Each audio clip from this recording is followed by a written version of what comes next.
Hey everybody, this is Peteaturner, executive producer and host of the Break It Down show. I'm having a bit of a rough day myself, a little frustrated, a little just aggravated in general. And when these days happen, I think about the show and what it gives to me.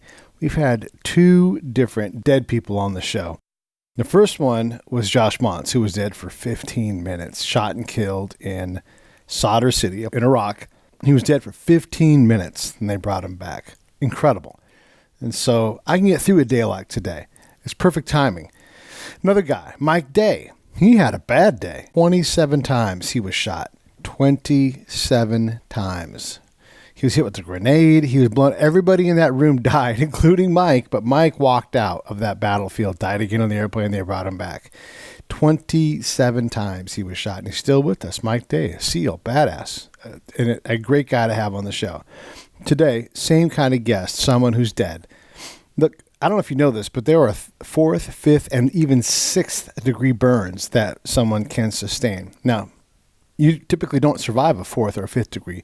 4th is like all the flesh is gone, and 5th is the bone is burning, and 6th, the bone's gone. It's like cremation. Jason Schechterle, the burning shield, he was a cop in Phoenix, got hit from behind at 100 miles an hour by another car. And his car burst into flames, and he was basically burned alive. And the rescuers, the first responders, weren't even sure what to do, if anything. They didn't even assume the guy was alive, but he was. And he's still with us to this day. Jason is an inspiration. And if he can get through that, and wait till you hear this story, if he can get through that, we can all get through those tough days.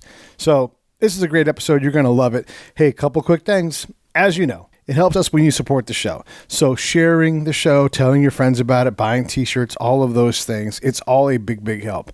The other thing, if you can, and you're interested in donating through charities, I would suggest Save the Brave. Go to savethebrave.org. Go to the donate tab and do a one-time or even a repeat donation. A small amount will help us do a lot of help for veterans who are struggling with PTSD. That's it. Those are the things I'm asking for today. Otherwise, here comes Jason. Get ready. This story is incredible. Lions Rock Productions. This is Jay Moore. This is Greg Proops. This is Jordan Harbinger. This is Dexter from The Offspring. This is Nathan This is East. Sebastian Younger. This is Rick Marotta. This is Stuart Copeland. This is Mick Gillette. This is Andy Summers. Hey, this is Skunk Baxter. This is Gabby Reese. This is Rob Bell. Hey, this is jonleonguerrero. Hey, and this is Peteaturner. This is Jason Schechterle, and you're listening to the Break It Down Show. And now, the Break It Down Show with jonleonguerrero and Peteaturner. Jason Schechterle, holy shit. You guys aren't going to believe this story. So, Jason, you may not realize this, but we've had several dead people on the show. You're officially another one of them. Mike Day, a SEAL, walked into a room in Iraq and got shot, get this, 27 times. 27 times. I'm very familiar with this story. Yeah. Unreal. He dies on the floor, reanimates himself. You know, the last round is under the body armor 9mm. Bam! You weren't a police officer very long, but you get shot with the 9mm at point blank in your body after being shot 26 times. Fuck, man, you're supposed to die. And he got hit by a grenade. Yeah. But he didn't. And then he dies. He walks off the battlefield, and then he dies on the airplane. They bring him back. So he's been dead. And we also had on, and maybe you've met him along the way too, Josh Montz, who was dead for 15 fucking minutes, and they brought him back. Josh Montz, we're in the same speakers bureau. Yeah. With Eagle Eyes. I do public speaking for a living, and I've listened to a lot of public speakers. Josh has the single greatest opening line of any speaker in the history of ever. It makes the audience absolutely shut the hell up and want to hear every word he has to say. What's his line? I forgot the date that he was shot, and I believe it was back in like 2007. But he walks on stage, and it's none of this "good morning, thank you" to whoever hired. None of that. He just walks on and he says, "On April such and such 2007, I was shot and killed in Iraq." What the fuck? Who's not going to want to listen to that story? Dude, I know. It's so... And he's standing there talking. It's amazing. Yeah, he's a fantastic speaker. He's been on, and I love the heck out of both those guys. And, I mean, look, you're the same thing. I don't know if you know this, but you're not supposed to be alive. So I know for sure you had 4th and probably 5th degree burns. Did you even get to 6th degree? You know what? I think they stopped at 4th and 5th when they were like, yeah, you're not supposed to be here, and we don't know what else to say. So here's what happened, and you take it from here. So Jason was, and we're not going to cover a lot of time because look, you listen to Jason Piccolo's show with Jason on as a guest, and you'll get all the background and everything. But just real quick details. Jason was a cop for a short amount of time. Heck, were you even through probation, or were you still in your probationary period? I did make it successfully through probation. It was 2 months after probation, 14 months total on this. 14 months on the force. He gets rear-ended by a cab going about 100 miles an hour, and his car lights on fire. And if you've ever seen a car fire, there's no way anybody survives those things. And so Jason's in this horrible car fire. It burns everything. It charcoals his head. Somehow, amazingly, thankfully, he is still with us. Man, when did you black out from that whole thing? Hey, this is Peteaturner from the Break It Down Show, checking in real quick to ask you this. John, Scott, and I all support Save the Brave with our time, our location, our effort, and our money. Each month, we give a small amount. Do the same with us. Go to savethebrave.org. Click on the donate tab, pick an amount that you want to come out each month, and they will handle all the rest. I stand behind these folks. Thank you so much. Let's get back to the show. Man, when did you black out from that whole thing? The moment of impact. Getting hit at that speed, getting hit from behind, having the plexiglass center divider in your car, my head probably slammed against that at that impact, and I was completely out. Yeah. Thank God. Yeah. Thank God, because that was a big part of what saved my life, that I wasn't freaking out, sucking in all that heat and smoke and damaging my insides with the fear that I would have been going. Yeah, because all those chemicals that are released in there. So were you not breathing at that point too then? Is that what they're thinking? Yeah, that's what they were. Well, the firefighters on scene, they for sure knew I was dead. Yeah. And they're still going to put the fire out. They're still going to extricate me as quick as they can. And one of the best stories was the young rookie, like 22 years old. I really feel for this kid. He walked up to my driver's side window and broke it with his axe, and I reached out like to grab the roof of the car and pull myself out unconsciously. And he said it scared the shit out of him because he was expecting me to be dead in there, and I'm still wanting to fight for my life subconsciously. But I think he'll do things to try to help himself. Yeah, and my mouth is hanging open because first off, you guys should go and take a look at Jason's website, burningshield.com, and you'll get an idea about the story. And also his book, Burning Shield. Most importantly, you can hire Jason to speak at your event. And you have to think about this. When someone's like, gosh, I just can't get this done today. There's just no way to do it. Then you have Jason come in and say, I was all the way on fire, unconscious in a car, and I'm still alive to talk about it. It'll change how you see the world. Dude, this is shocking, to have you able to do things. How has the recovery been? I mean, obviously you've got to go through all of the skin grafts and all that stuff to rebuild everything, but how is it today? Well, today, we are more than 18 and a half years after, and the beauty of my life, what I get to do now, when I talk about my family, my children, where they're at because of this, I think sometimes I may forget just how hard things were, but those initial few months, I was in a coma for 2.5 months.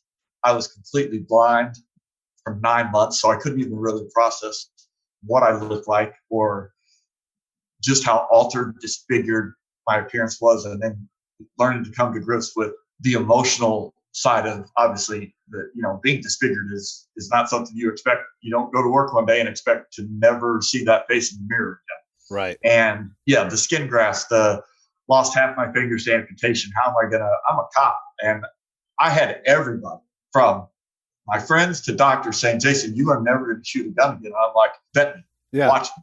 I guarantee you I will shoot a gun again. I guarantee you I'm going back to work. And I'm saying this laying flat on my back, having lost 60 pounds, can't see, half my hands are gone. And I'm sure people were looking at me like, man, this guy he doesn't get it. And I did get it, but I had the support. I had the system in place. And I just went through a lot of different stages of realizations and understanding, and it would propel me to take the next step up. So it was countless things over the years that got me to be who I am today. I feel like I have to start every sentence with, dude. That's a great word.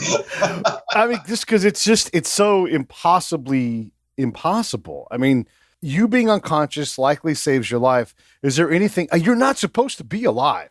Like you were Not at not, all. okay, great. You weren't breathing, but people are way less on fire than you and they died. And there's no way they were going to make it. How the fuck did it happen? Yeah, when you suffer 4th-degree burns from your neck up, you are not going to survive. It's Right. just not going to happen. And I mean, everybody said that. The firefighters even felt guilty.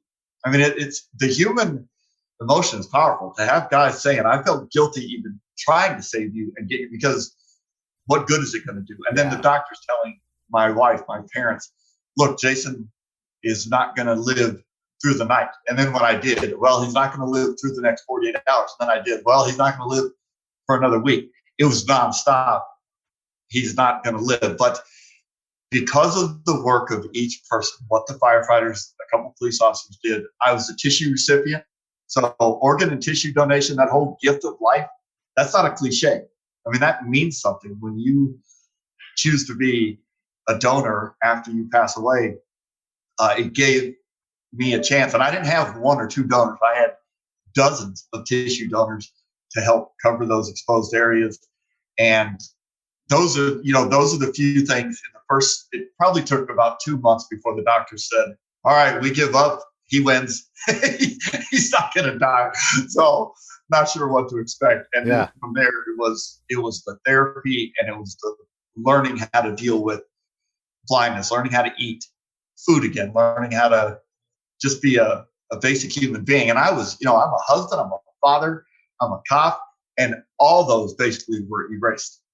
Now I'm an infant who looks pretty damn scary at the time. So just a ton of surgeries, a ton of therapy, and a ton of trying to figure out how to rebuild my life. But again, I had so many things, and I often think about a guy named Dr. Sean Stevenson. He lived a pretty rough life with a genetic disease for a long time. Find him pretty easy. Unfortunately, Dr. Stevenson passed away a couple of months ago at a pretty young age. But he always said, this didn't happen to me, it happened for me. And that's the way I choose to look at it. You're not going to make it through every intersection. And sometimes your world actually will catch on fire. Got to make the most of it. Got to make the most of it, says the guy. So I guess I should back up and provide some context and some understanding, define terms. You and I are talking about 4th and 5th degree burns. So 3rd degree burns involve like flesh. 4th and 5th involve the rest of the stuff behind the flesh. So in a 5th degree burn, you're burning the bone. And, yes. And, if you go to any website and you read about 5th degree burns, they will, and I'm looking at one right now, the chances of survival, such burns are as good as none, just because the bone is damaged, and it's remarkable. It's remarkable. Are you a man of faith? I am a man of faith, not raised in a real religious background, but I've always considered myself very spiritual. Yeah. And it took me, again, this took a while, but I came across, of all things, listening, because I was blind at the time, but listening to a TV show, and one of the characters was telling the story of the drowning man. And when you read or hear the story of the drowning man, it puts 100% into perspective how I live my life. And I had a fire truck at my intersection. I had the support and the career and the income and the medical bills to be taken care of. I had the wife. I had 2 children that I was responsible for, something bigger. I had everything in place. All I had to do was choose to use it, as opposed to being angry at God or praying to God, hey, you got to save me. It's more like God's going, dude, you got everything you need. That's on you. I got enough to do. You know what I mean? I can't babysit you. And that's how I looked at it. So I am very spiritual and I am very faithful, but it's a more personal, intimate, not what you hear from a lot of people. Yeah, you just quoted God as saying, dude. Yeah, that's what I think he does. You know what? We get to live our life of our own free will and our own free choices, right? And yeah. It's a pretty beautiful thing. But to understand that you're not free from the consequences of all of your choices. Yeah. And you do have everything you need right here. And that's one of the blessings you have. If you ignore those, or if you beg for an entity that is so big and powerful that you can't fully comprehend it, you're going to be running into walls nonstop. You got to open your mind and your heart to it's already in place. Just use people and be vulnerable, swallow your pride, get help, and find out how to rebuild it. Yeah. A while back you said, you just had that determination to get better. And this is it's a thing you'll hear from people that are significantly injured and disfigured. I'll be damned if I'm not going to walk again. But listen, most of the time, determination is not going to change an outcome. Maybe, Christopher Reeve could move a little bit of his hand before he passed on. And he was a quadriplegic. He had no connection for a long time between his spine and his skull. That's how badly he had broken his neck. Yeah. And he was determined. There's a lot of these stories where the determination is born out in a different way, I guess I should say. Like, they're still determined, but they're not going to walk again, or whatever they're going to adapt to their body in a way that is remarkable. Do you identify with that? Because it's one thing to say I'm going to do it and be determined, but you don't always get to pick the path that you want. No, you certainly don't get to pick it. Obviously it was a calling for me to become a police officer. I loved my job. And then 14 months into it, not only does my job at the moment get taken away, my appearance gets taken away, my ability to be a father gets taken away, a lot of that stuff. And I certainly had those dark days of, it would have been really easy to die that night. I didn't feel anything. I wasn't scared. I never wished I was dead. Never thought about suicide afterwards. I was always very thankful I was alive, but it did occur to me. It would have been easy. And then I had days where I'm like, you know what? I just don't feel like going to therapy. I don't feel like what you had. I don't want to listen to what you had to say today to like my therapist or my doctors or even people in my family. I would get, I would argue. I wasn't always this happy, cheerful person.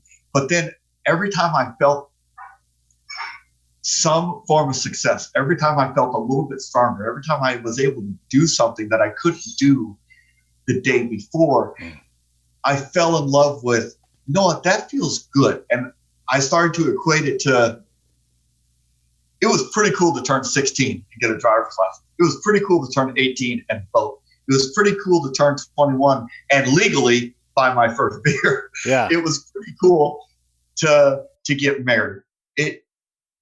Most of us have things in life, right, that are, you feel a sense of achievement, you feel a sense of success.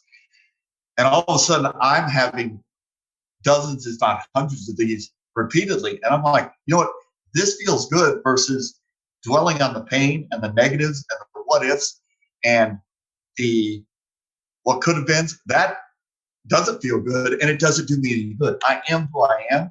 So you know what? I'm going to go this way because your human spirit, which we're all created equal on, is designed to take you away from risk and toward reward. Freaking let it go.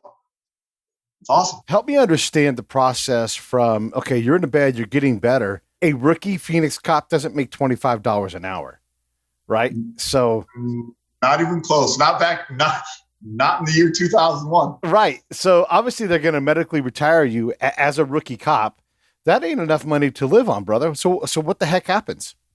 Well, I was blessed, and I've heard a lot of horror stories over the years from police officers across the country that get injured, whether they get shot in the line of duty or even something simple as they tear their ACL on a foot pursuit and they get kind of pushed out, forced to medically retire. And one of the things I had with Phoenix Police Department, they are so supportive. My chief of police actually came into my hospital room, left my badge or my oath of office and made it clear, Jason, you are a police officer and it's up to you how long you want to be that. And I was determined to go back to work. Yes, I could retire and I could take whatever a little bit, but it wasn't really about the money at the time. It was, I'm a police officer. That's a 24-hour, that's who you are. It's not a 40-hour week job. It's not collect a paycheck or to get benefits. So I was able to return to work, ended up becoming a homicide detective with the Phoenix Police Department for several years. doing a job that I was very proud of, it was very honorable, and it went a long way in my recovery. I did end up getting to the point of my own choosing that I couldn't I could shoot a gun again. I could load it, I could unload it, I could hit the target every time. With these deformed hands and my really reduced eyesight, but I couldn't do it in the certain time requirements, right, which are very, very important. There's good reasons why they're in place. And then for doctors to take me from 100% darkness to where I'm driving to and from work and I'm reading and writing reports, I'm investigating detailed murder scenes, and the hours I was keeping, I was taking that for granted. So I did finally retire 5.5 years after the crash and moved on to other things. But yeah, you definitely couldn't live on that. So, I mean, that's part of why I went into business for myself. But then back in 2010, I had my second aha moment. My first one was the reason I became a police officer was the death of another officer named Mark Atkinson. Ironically, he was shot and killed 2 years to the day before my accident. My accident was on his anniversary, the reason I became a cop. I mean, you can't even make that up. And then I went into business. Things were going good. Yeah, I was in the military. I was in the Air Force, then I became a cop. No college degree. I don't know anything. I'm real type A, OCD, all that good stuff. And here I am running a company. But I was just being Jason. I was out of the news, raising my family. We had a child after the accident. Things were going great. I had another aha moment where I realized that public speaking was what I wanted to do. And I went to work at that. And now, 9 years later, it's something that I feel really good about. I'm blessed to travel all over this country, do a lot of speeches, share my story, and I hope it does not change. I absolutely love what I do. Yeah, and in your speaking, I mean, you've spoken for a lot of companies, a lot of organizations, and I could read through the list, but just everybody should go check out burningshield.com, and that will give you an idea of what Jason does and how he does it. And just like, and again, I wanted to start that next, just dude, like, holy shit, man. I mean, just to be able to be alive, to actually properly operate a weapon, even if it's in a time frame longer than whatever, the fact that you can see, how the hell do you see? Like, how did they fix your eyes? Like, because your eyelids had to have burned off of your head. I mean, these things are remarkable, man. I'm so. Well, it was a crazy long process with that. I mean, they had my eyes covered with skin grafts for about 9 months to protect my damaged corneas, and then when they opened those and they tried to rebuild my eyelids, they would take my own blood, make a special serum, and I would put blood drops in my eyes to stop the problem with burns and heat and fire in your corneas. These scars will not stop. Yeah. They like their own life and they will keep going. Well, your body heals itself the best. So they would use my own blood to stop the scarring, and it worked. And I got back to where I was wearing 2 contact lenses in both eyes, a soft lens to protect my corneas, a hard lens to see out of. Yeah. Now, as time has gone by and age, I wore glasses before the accident, so it's not like I had perfect vision to begin with. But now at 47 years old, and my right eye, it has lost vision, but my left eye still works pretty darn good. I mean, I can drive and see pretty good. I can see to read and do my thing on my phone and the computer and things like that, but it's certainly not crystal clear. I equate it to picture being underwater and trying to look at something a little ways away from you in the pool. That's how blurry it is. But listen, 9 months in complete darkness, most claustrophobic, terrifying thing ever. Yeah. And just be light and colors every day. I'm still thankful for that. So, okay, you're on the speaking thing. Here's the thing with that. Like, now your new peers who are not self-selected, but, selected by a higher power, I suppose you could say. You guys are all in there. How do you stand out from I had this horrible tragedy happen to me and I've rebuilt my life and this is what you can do? Like, you guys all have a common message. How do you stand out from them with your own unique message? Hey, this is Peteaturner from Lions Rock Productions. We create podcasts around here. And if you, your brand, or your company want to figure out how to do a podcast, just talk to me. I'll give you the advice on the right gear, the best plan, and show you how to take a podcast that makes sense for you, that's sustainable, that's scalable, and fun. Hit me up at Pete@breakitdownshow.com. Let me help. I want to hear about it. How do you stand out from I had this horrible tragedy happen to me and I've rebuilt my life and this is what you can do. Like, you guys all have a common message. How do you stand out from them with your own unique message? Yeah, all the guys that I get inspired by guys like Josh Monk's, Navy SEALs, and guys who are, I'm like, man, I could never have done that job. And it's great to be humbled and always realize how small I am. I was in a car accident. Big whoop-de-doo. That's no big deal. It's not like I was doing anything heroic, running into a burning building. I wasn't out fighting in a war. I was in a car accident. So that keeps me on the humble side, but I realize I have a story to tell that nobody else can tell. And when you hear it start to finish, there's so many things to laugh about. There's so many, even when I'm on stage, I'm like, wow, that really happened. And I'm able to cover not only just adversity, life change, love, pain, surgeries, you name it. But I have a very strong belief in connecting with the audience that we all have a story. We all go through adversity and nonstop. People always want to dwell on whether life's good or bad. That's all bullshit to me. Life happens to us all. Very simply. And I don't care if you have a flat tire on your way to work and it's stressing you out because you're going to miss a meeting, or if one of your kids is failing in school, or you're struggling in your marriage, or you have a devastating injury. You don't compare your adversity to other people. You have to get through it. And so I like to connect with people on what is your story? What have you already overcome? Mentally, physically, spiritually, emotionally. Things are constantly trying to take us out. You know what? If you wake up every day and you're still here, then it's your choice to make something of that day. And life's 10% what happens to you and 90% how you react to it. So choose to make the most of it. So you know that stuff now, but in the rearview mirror, you had to learn these things. And obviously, yes, your accident gave you most of these lessons. But did you arrive to that point of your accident with some of these lessons as already part of the Jason ethos? No, not looking back on it, because another thing I explained to people, I was the least prepared person. And I was 28 years old at the time. Okay. My parents were healthy and happily married. All four of my grandparents were alive and married. My siblings had great careers.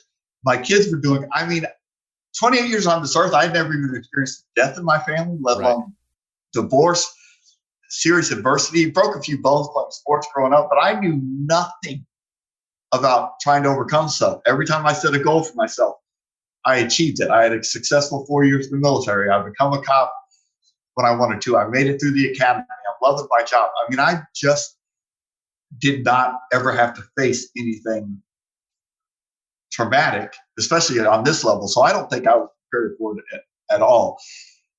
But I had the support system that I'm 2.5 months in a coma, and I wake up and everybody's still there. Everybody's right by my side. Nobody left. And I don't know what they went through. I don't know what they had to witness, what they had to feel. And they were still there with me. My career was still there by my side. And so I was always propped up and choosing not to quit or give up. You're going to fail. You're going to be vulnerable. You're going to have a whole bunch of setbacks. But I was able to learn things as I went. And, when you have some powerful things happen, like having a child afterwards, all of a sudden, when it's not about getting out of a car or getting through 1 or 2 surgeries, when you're talking about an entire life that's been created, and now that kid is the 17-year-old badass baseball player going to go play college baseball in a year and a half. And every day I look at him, I'm like, what am I complaining about? Everything has worked out perfectly, not just for me, but other people. And again, it's my choice to look at it in a kind of a full circle thing. And of course, I still have bad days. Don't get me wrong. I don't walk around fucking rainbows. Sorry. Am I allowed to say that? Yeah, you're allowed to say it, man. Rainbows and lollipops every day. It's not like that. I have plenty of bad days, but it's not necessarily because of my appearance. It's not necessarily because of my eyesight. It's just that I'm approaching 50. I've got kids to worry about. I've got a family to provide for. I got money to try and make, a career to try and nurture. So I have setbacks and adversity just like everybody else, but I have a lot of things that I can go back. I walked my daughter down the aisle a year and a half ago. When you do something like that, it kind of erases everything else. Yeah. Like, hey, look what I got. There's a lot of guys who don't get to do that. Yeah. And I did. So I just choose to look at whatever positives I can. It could be something as simple as my favorite team is winning a game today. And you know what? Nothing else matters. I'm a fan. I'm rooting for them. It could be seeing a friendly face I haven't seen in a while. It could be sitting here talking to you, and you can't imagine how inspired I feel right now. Like, I can't wait for this podcast to come out. I can't wait for his audience to hear this. And I don't care if anybody buys my book. I don't care if anybody hires me to speak. It's just fun to be able to tell you the story and to listen to you say dude 5 times. I'm having a great time. So it's a great day. Man, I agree. Us combat guys often say a couple things. One is like, man, I'd rather be shot at than be in this situation. You know, this just kind of gives us a grounding. But also, like, when something's hard or shitty, you know, like, well, no one's trying to kill me today. So, you know, things are pretty good. Have you found yourself using that kind of a baseline? And then a couple other things to go with this. Have you also stood there in Phoenix where someone's like, Jesus Christ, it's hot. And then you're like, shut up. You know? Oh my God. Yes. Listen, the one thing that I love to do more than anything is to laugh, and self-deprecating humor is the best. So I'm constantly making fun of myself. And then because I was in law enforcement, my friends, they have a ridiculous sense of humor. I mean, I haven't been called by my first name in 18 years. They've got more freaking nicknames for me than I can tell you. And they're always making fun of me about, oh, you got one minor little accident, look at me. And they're always making fun of me. And I like to laugh. We laugh here at home. My kids are the same way. And but back to your first point, it is a baseline. I mean, there are days when I'm like, hey, I didn't catch on fire today. Can't be all that bad. You know what I mean? Yeah. Pretty simple. But then I also look at those other guys.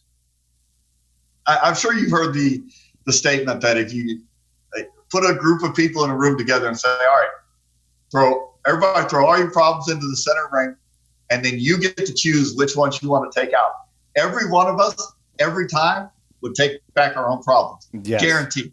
I look at guys like Josh, man, you think I want to be shot in the femoral artery in the freaking sands of Iraq? No, I don't. I would rather catch on fire. And that's how we tend to look at it once we have that perspective. Those guys are badasses on a level I can't fathom. But you know what? So is the 65-year-old woman who is told she has 4 months to live with stage 4 cancer and says, you know what? That's your opinion, and your opinion's bullshit. And 2 years later, cancer-free. I know a woman who did that. And so I look at her the same way I look at a guy like Josh. Like, you know, you can do it. It's your mindset. Yeah, and the other thing is the external view of who you are. You know, that person that has stage 4 cancer, and they're like, you got 6 months left. And she's like, and not your lady, but just the next lady who says, watch me live the fuck out of these 6 months. And then you get to see this person living. You're like, who is this person? Why are they having such a great life? Meanwhile, they're carrying around this stage 4 cancer rock in their backpack, you know? So it's all in how you approach your day-to-day life. And look, everybody drops their keys and spills coffee on their shirt when they can't do it. And it's never a good time to have the flu and all those things. But you're right. If you can recenter and go, you know what? This ain't that bad. I'm not being shot at. I'm not on fire right now. And I'll tell you, this is God's honest truth. In the Army, they say a lot of stupid shit. And I don't know, they probably say this in the Air Force too, but they say 2 things that are really dumb that bug the fuck out of me. Always check with hire. And it's like, well, when does that stop? Do I got to go ask Donald Trump every time you tell me to clean the latrine? And then the other one is they always say, it could be worse. And then I would always say, yes, we could be on fire right now. Yeah, it could always be worse. But to that point, and what you said just a few minutes ago, people are always saying, I don't have time for this. Is there ever a good time for a dead battery, a flat tire, spilling coffee on your white shirt, or getting shot, getting cancer, catching? Is there ever a good time for any of that? No. Yeah. There's not. So quit saying that because it's not about what you have time for. It's about, this is what's happened today, and nothing you could do about it. Yeah. Except learn from it, and you don't have to move on. You know what? There's always life before and life after these certain traumatic situations, whether you've lost a child, Yeah. whether you've gone through a divorce, whether you have been shot or catch on fire. There's life after, and you move forward with what you've gone through before, but you're still moving forward. You are still alive. So freaking act like it. Yeah. Yeah. And I guess, one of the things I like to say too, along those lines is like, whatever that thing is, like, it matters, but like you said, you're going to move past it, or you don't, and you're dead. And then guess what? It don't matter. It don't matter. Yeah. That's So right. put everything in perspective, Yeah, that's right. And I don't disrespect people who say, look, I just can't do this. Well, you know what? That's fine. That, again, it's your choice. And I can't live somebody else's life for them. And I'm certainly not going to judge Yeah. how people react to any kind of trauma, whether it's physical or emotional. I'm a very sympathetic, and that's a terrible word. I understand PTS. I don't like the D part because I don't think it's a disorder, but I consider myself lucky. I didn't have to suffer that. I wasn't targeted. The guy who hit me was having an epileptic seizure, and he had to hit somebody. Well, you know what? I'd rather be me than somebody else. I was a cop. I was supposed to be protecting somebody. So let's look at it like that instead of why me? I can't believe he ran into me. Those things just don't do it. They're a cancer themselves to think those negative thoughts. So you have nothing to lose by thinking positively. You have nothing to lose by trying to learn and grow. But again, I don't disrespect people who have a harder time with that, because I don't have like a magic recipe or the secret to life. Sure. I'm just going to, every day I'm going to leave the day better than I found it. And I look at my kids, and I know that I could die today when we get off this podcast. I could get hit by a drunk driver and die, and I left the world better than I found it because of my kids. I'm at peace all the time.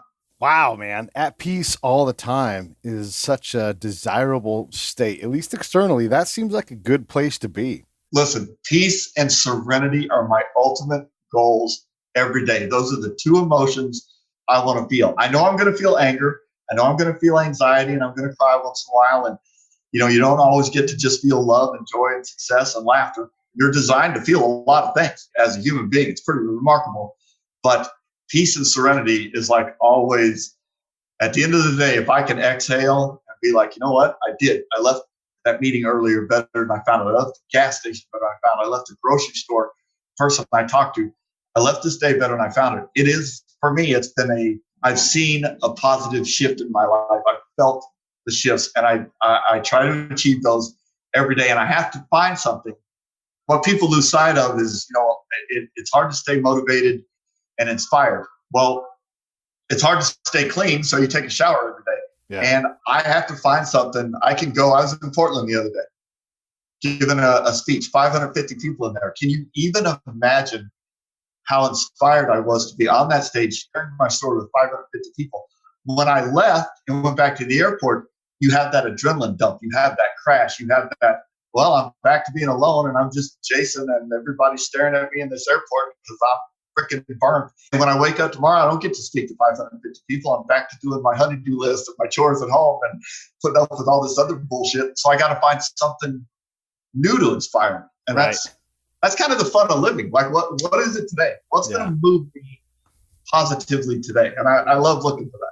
Are you represented by a fire suppression system, like a race car fire suppression system? I wish. No, dude. But I'll tell you what, in the advocacy, the car I was in, the Ford Crown Victoria, is very susceptible to rear and fuel fed fires. And a lot of officers died in those crashes across the country, and countless civilians that you won't ever hear about on TV. So we put up a long fight to get these cars retrofitted, fixed, and Ford finally quit making them in 2011.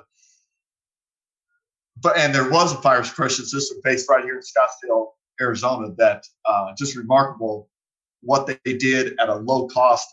And so I'm not represented by them, but I'm certainly proud to have worked with them and what they've accomplished, because these accidents have decreased steadily over the year to the point like you very, very rarely hear about them anymore, whereas used to be they have quite a bit. Yeah. Wow. Yeah, think about that. Well, you should definitely go and pitch yourself. The PRI is coming up. You go down and go see those race teams and just get some business cards. And they'd be crazy not to have you you're a great spokesman, like. Yeah, I would love to do that. Shit, I've thought about sending an email to the guys in Hollywood who do Deadpool. I'm like, listen, if you spend 6 hours and $10,000 a day doing this dude in makeup, I'm right here. Yeah. I can be the stunt double for Deadpool. And I don't even charge that much. Just write him in you're like his cousin. Like, by the way, I'm Deadpool's cousin. I'm saying. And see, you can laugh about it, but you also never know what's going to happen. Yeah. And then so some nicknames. Does anybody call you Smokey? That must be a thing. No, they call me Fingers. Okay. Because I only have a few left. Like if I get dressed up to go give a speech, I put on my suit and my friends will look at me and they'll go, man, from the neck down, good. From the neck up, not so good. And we talk about things like that, or again, they joke around about the life I lead is kind of funny sometimes. People I get to meet and the place I get to go, and they're like, "Oh, in police code, a 962 is a serious accident with bad injuries." Right. And that's what I have. 961 is a minor accident, like a fender bender. Well, that's what they always call me also. 961. Like, it is a minor accident. What are you talking about? So, whatever. We have plenty of nicknames, and I call myself. I mean, I can be on the golf course, and if I hit a bad shot, I'm like, fuck, what are you doing? And right. People are like, Jesus, Jason. I was like, well, what? I am. And I'm going to laugh at myself, and I have nothing else to call myself. So I do like to have fun, and I do like to have fun at my own expense, because if you take yourself too serious, let me tell you. Yeah. You are really behind the eight ball. Yeah. You volunteered to put yourself behind it. That's for sure. I personally, for you, like the nickname Charcoal, or Brick for Briquette. I think those would be awesome. Brick is great. No, that's a Brick, because they won't get it right away, but you're like, that's because I'm a Briquette. Anyhow, let's change gears and let's talk a little bit about what's on the horizon for you. I mean, Deadpool, characters aside, what else is out there? Obviously, you're speaking. You're going to probably write another book at some point. But what's out there? I mean, look, you've survived this, so the things that are impossible list for you is pretty short. What are you going for?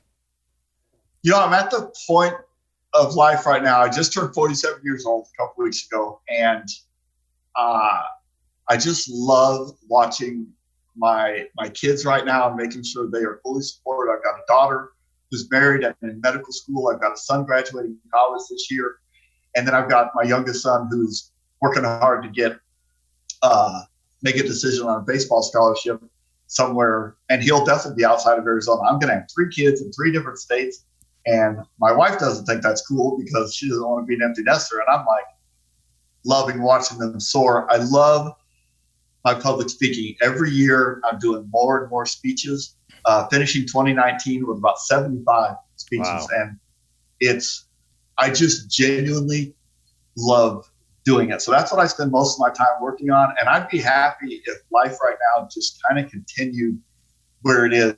I became the spokesperson for Serenity Hospice in Arizona a little over a year ago, because I watched my dad succumb to cancer and in the hospice process. And I fell in love with just the beauty of it and how they helped. So I work with them now, and whatever opportunities come up, I like to kind of check them out, learn about them, and I'm open to pretty much anything, but I'm very comfortable. I just hope, and hope is a good thing. My favorite movie in the world, Shawshank Redemption.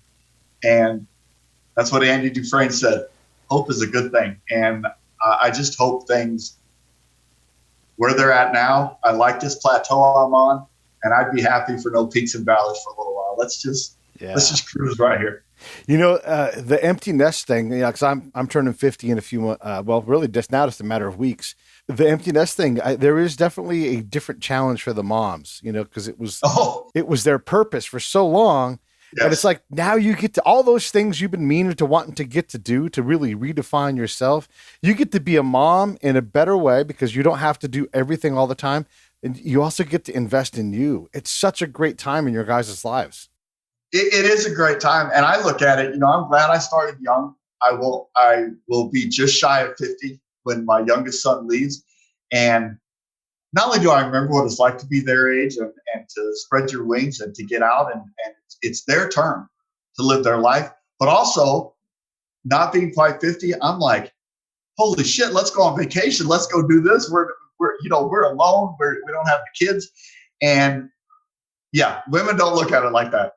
She's like, my baby's leaving. I can't handle this. I don't want to be alone with you. Right. That's the way the girls look at it. Yeah. But fatherhood is, I feel bad for dads out there who don't get to do it full time or choose not to. Fatherhood is everything to me. There's nothing in this world that matters more than my 3 kids and the love that I feel for them and also the constant worry and stress I have over them. There's nothing like it, and it is something I cherish, and I'm very thankful. How worried are you about Alabama's chances for making the college football playoffs? Well, let me tell you, I've been a lifelong Alabama fan, and I've got several tattoos to prove it. My family's from there. I grew up like that, but I've enjoyed the ride, the success. I really want Nick Saban to get that 7th national championship, but I won't argue, even though I am certainly not a fan of LSU. There's only a couple teams in this world that I don't like, LSU and Tennessee being 2 of them, but LSU was a better team this year. And what happened to Tua this week? I'm more concerned about his entire career being over. I don't think they have a chance to make it unless they destroy Auburn and then Georgia beats LSU in the SEC championship. And I don't see either one of those things happening. So there's always next year. They're still going to finish the season probably 10-1, which who's going to argue, or 11-1. Yeah, pretty damn good run they've been on. So as a fan, again, I'm realistic. I'm not going to complain. And if I do down the road get to see LSU and Ohio State, I'll be sitting there like, yeah, this is going to be a good. I love college football. I just want to see guys go to battle. So roll Tide every day of my life, but this will be the first year they don't make it into the finals. LSU, Ohio State. Who do you support? SEC then, or do you jump ship and go to Ohio State in that case? That's a tough one. Normally I'd be SEC to the bone, but my best friend, my partner, who you would read about a lot in the book, named Brian Chapman, is the commander of the Kings TV now. He's an Ohio State guy, and so I would by default. There's nothing wrong with that. However, realistically, if you look at the schedules, if you look at what LSU has done and who they beat, and you look at Ohio State's schedule, there is something special. People can argue across the country. I live in Pac-12 country. You got the Big Ten, you got the ACC with Clemson and those guys. There is something special about the SEC, and I think if they play, I think Ohio State would be like, man, I just got punched in the mouth in a way I haven't had to all year, and who knows how they respond. But I think it'd be a hell of a game. And Joe Burrow is going to win the Heisman. Yeah, Jalen Hurts did a hell of a job on that comeback from Baylor the other night. Did you see that? I'm like, God, Baylor's going to beat, and that's where my daughter goes to grad school, Baylor, and they had him, and he led him back to one of the greatest. He might creep up there, but I think LSU, I think this is their year. Yeah. I really do.